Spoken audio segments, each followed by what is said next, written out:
niya. Ano? Reflection mga bata. Kayong mga bata, habang umakyat kayo, pagod dapat the more kayo ma-inspired. At life is so good. Yan. Mas marami pa magagawa sa buhay. Ayan si Dongdong. Hindi makita eh, madilim eh. Sobrang miss ka na niyan. Yan, talaga?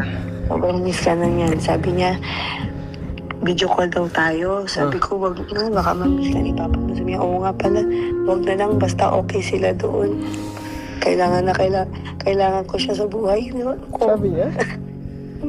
Kailangan ko siya sa buhay ko? Okay lang yan, na-enjoy naman siya. Pinapakita ko rin ng mga videos niyo. Alright. Happy naman siya. Alright. Okay, ingat kayo dyan. Sige, bye-bye. I love you. Love you. Love you all. Bye-bye. Ingat kayo, ingat. Sige pa, ma. Hi, Jaydon. Ano ba yan? Anak ko? Pag yan pa naman ang nagsalita, talagang tago sa puso. Sinabi sa akin ni mama kanina, nakausap ko. Sabi niya, ano daw yung mga reflection ng bawat isa sa nangyari ngayon. Yung effort, yung mindset natin. Anong reason bakit hindi tayo sumusuko? Kasi May gusto ko marating. ha? May gusto ko marating. May gusto kang marating, eksakto. Achievement, di ba?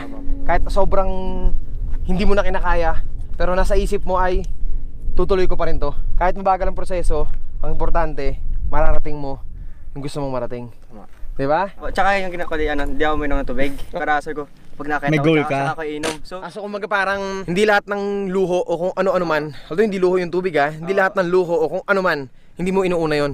Sa huli na, tanim lang ng tanim. Bawat takbang mo pagtatanim yun eh. Kasi kada umakbang tayo, nakakapagtanim tayo ng isang binhi na tinutulak tayo ng tinutulak, pataas ng pataas ng pataas hanggang sa marating natin yung tuktok at rurok ng tagumpay. Kasi kung wala nga naman tayong magiging ganong rason, para sa 'di ba? Para saan to? Tama, 'di ba? Para magpagod lang? Para sa video? No man. Yung video natin is for memories only. lang yan. Minsan masarap din talaga lumingon sa pinanggalingan eh, no?